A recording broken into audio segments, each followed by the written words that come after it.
Before I forget to do this video, let me do this video. But this is just the beginning, so I don't forget. This is a response to the killer of the model Mercedes and why people think he killed her. One thing that I gravitated to or towards was one YouTuber who mentioned that the guy probably felt that in real life he would never have her, she would never love him, and that he wasn't good enough for her. And that really dawned on me. Let me get my grammar correct. That really dawned on me because I had a situation. Of course, I'm not as popular as Mercedes was, or where I don't have that, you know, typical body where, you know, I don't even know how to say it. My body is natural, so I don't have that kind of fan or reputation, but I have to put some muscle cream on my back. I'm sorry, I'm in a lot of pain for moving stuff. So anyhow, I was at a family member's house and there were some guys I never met before, and just within an hour of them being in my presence, like all of a sudden he started to talk to me a little bit, and then immediately he was like, why do you talk like that? Why are you talking like that? And I'm like, what are you talking about? Why do I talk like what? Why are you bougie? Why are you talking like you're bougie? Why are you trying to sound bougie? It's like, what? This is how I talk, how I always talk. My family knows me from talking like this, so why all of a sudden you have a problem? So I was offended, but I wasn't to the point where I was like trying to defend myself, because I can care less what he thinks. But it was really crazy because he became more and more aggressive towards me in the conversation. It was crazy and scary. And so my auntie was trying to, I guess, explain to him that, hey, you know, I'm black, of course, obviously, but I didn't grow up in the hood or ghetto. Because he was like, why you don't talk like a, the end, he was saying that, like, why I don't talk like, you know what? And it was like, wow, I am educated, so sorry, I must talk a certain way because I'm used to being around people who talk a certain way. I don't know, but I don't have an explanation. I don't have to explain. But my auntie was like, no, she's traveled many places. She's traveled around the world practically, or different countries. And so in a meeting, he's like, oh, so yeah, some man paid for your trip, or like, just immediately they assume that somebody else financed my trips when I've traveled. And I was like, wow, it was like immediately, it was shocking and offensive because I paid for all of my trips. I've been one trip, my very first trip out the country was with my ex. We were together about 3 or 4 years. So that was the only trip that someone's paid for. And that was like a long-term relationship. We lived together. So I don't see what the problem is with that. But anyhow, besides that, every single trip I paid for. At least I can admit that, and I'm honest about that. But I was so utterly disgusted. Like, wow.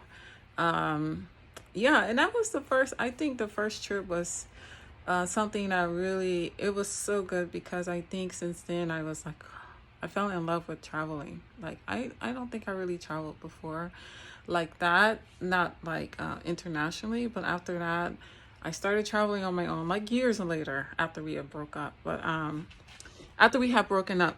So anyhow, immediately they were assuming that I'm getting like people to pay for my trips.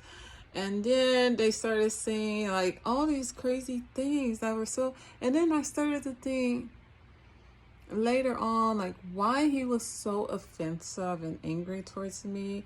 And then I thought later, maybe because he felt like I was above him in some way, that I was that he wasn't my type, and that he would never be with me or have a relationship with me or be with a type of woman like me. And so his way was to defend himself or his honor. I don't know. But it just got worse over the night. And I was there for maybe like within an hour after that started. But they kept trying to make me stay. And I was like, no, I'm about to go home. And like people were already leaving. It was already just a few of us there. And they're like, no, have another drink. I'm just like, no. Like it's like, I think it was a weekday too. I don't just hang out and drink. And then what was funny is that he revealed that he was on parole. So I'm like, yeah, like really, you're gonna be my type? You're on parole, you know? So yeah. Anyhow, so as the night went on, he wanted to show off his car. So he brought his car in the driveway because we were sitting out in the front of the house. And then he pulled these cars out, showing my auntie these cars, like some kind of game board. Like it's kind of like those table topics, whatever, but they were more explicit, like more sexual questions, like have you ever done this, have you ever done that, you know. It was just like really like it was a little too much. So anyhow, when I was leaving, they were like, oh, what kind of car do you drive? Like, I'll walk you to your car. And I'm just like, no, I don't. My car is just like right there, like literally like the next house. I don't need you to walk me. I was really trying to get out of there. But thank God my auntie came too, because I did not want that guy coming. At first, he was trying to drive me to my car. He's like, oh, I can drive you to your car. Really? I just met you not even an hour ago, and you want me to get in the car with you. And after you were talking, like, even if you weren't talking like this to me, there's no way I'd get in the car with you. It was insane, right? Stuff I have to deal with. Just because you know my auntie, it doesn't mean that I should trust you.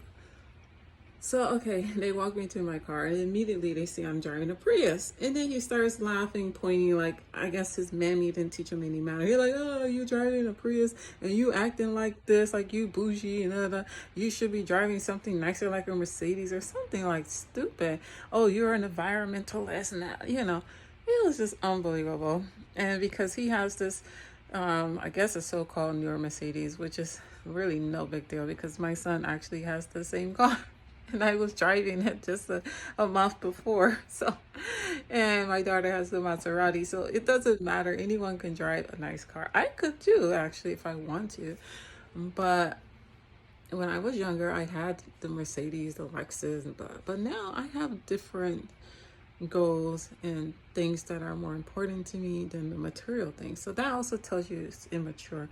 So I guess his defense and honor was that, you know, since I can have this woman and I know I'm not her type, I'm going to offend her, attack her, and belittle her, and yeah, and I think that's scary. That could be the case of the guy who attacked Mercedes. I don't know his name. I don't want to say his name because that's just disgusting. So to even mention his name. But I really think it could have been one of those cases. Like he felt, oh, she's like too beautiful. She's not on my level. There's no way I can be with a woman like Mercedes. So what I'm going to do is like, yeah. And like one YouTuber said is do what he did to her so nobody else can have her.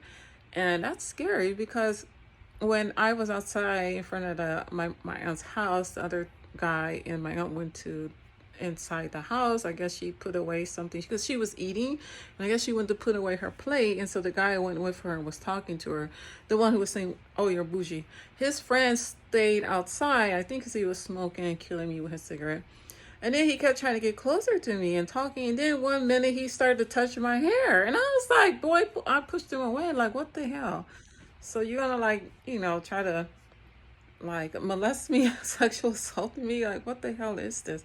It was scary and creepy. And this is like at a family member's house. And I'm a grown adult. So I couldn't imagine other people in other situations, how things can escalate. And it's pretty scary.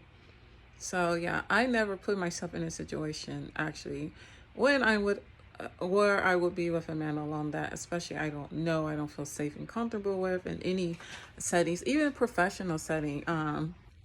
If it was like in an office space, you still should be very, you know, aware and comfortable with what you're doing because yeah, it's just one of those things for women that you have to always be prepared that the other person can do something that's unexpected and you have to be ready to respond to stop it and make sure it doesn't go any farther. So yeah, I just was it was just like a situation like that, and then something else recently where I think men, when they see women that are doing good, I don't know why like immediately they have to assume that she's some kind of like Instagram tot or whore that's just getting money from man. Like, why can't it be a woman making her own money or buying things for herself? Like, why immediately? And I think this is pretty scary, and some things I have to like look, I guess, in the future and be aware of when I am talking to a man and future potential dating, and that a man is gonna look at certain things I have, because I do have nice things, nice designer bags, and yeah, I work hard. I work for the things I have, but I don't want him. I don't want to be with somebody who's gonna immediately think, "Oh, she must have, some guy must have bought that." Like, that is so offensive and so disgusting. So yeah, just, and then if a man thinks like that, I think he hates women. I really think a man who thinks like that has anger towards women and anger issues. So that is definitely a red flag. And I can just imagine myself, if I were to date a guy like that and he was already verbally abusing me in 1 hour, could you imagine in a month what he would have done? He probably have been like hitting and beating me physically, definitely physically abusive type. And also, according to some other things he was saying that night, just very, just the stuff he was saying was very inappropriate. Let's just put it like that. So, yeah, what kind of diagnosis would you like to give the guy who murdered himself after killing Mercedes? Definitely access to, we would say access to is on the personality disorder diagnosis category, but definitely some other diagnosis along with that.